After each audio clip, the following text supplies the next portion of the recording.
Okay, this is the last part.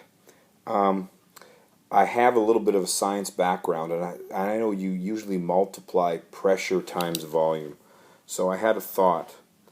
If it's pressure times volume equals some constant, then if I wanted volume, it would be K over P, or I could have P equals K over V. So I thought I might do a reciprocal model. Just a reciprocal. Okay? So that's what my thought was. Again, some experience with science, but you've got some options there.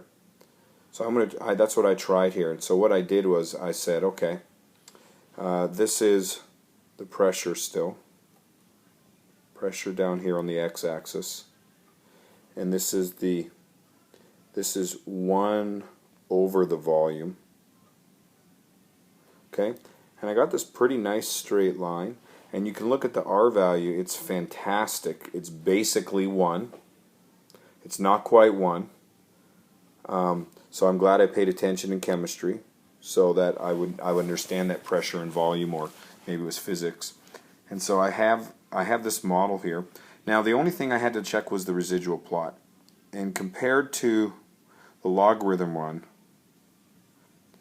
this seems more random. Now again, it's 5 points, and so some people may say you're getting this kind of cone out here, but you're really going like this. And we just don't have a lot of data. It would have been nice if they had taken more data so we could get it. But it is more random. It seems more random than the logarithm one, and the original data had a residual plot that was quite patterned. So I'm going to go with this model here. Okay, I'm going to go with this model because of the residual. It seems like a better residual plot. And the R value was great, so I'm really happy about that. So we'll put a happy face because we're really happy. It seems like it's a good model.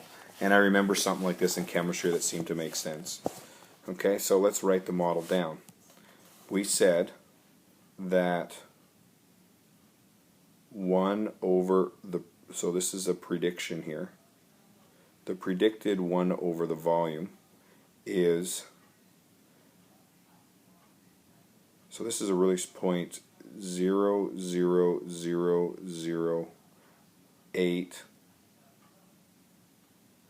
times, and this was the pressure, plus 0.00004.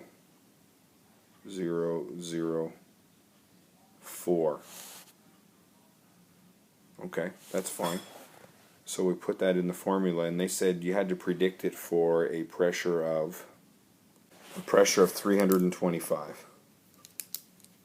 So I'm going to put in, I'm not going to write it all in, but I'm going to put in this number right here. I'm going to put 325. And if I were calculating it, I would keep all these decimals. Okay, so I'd be a little bit more accurate. I would keep all those decimals, but when I wrote it out, I wrote it like this. So the predicted reciprocal of volume is, so that gives me this number here, 0.02598 approximately.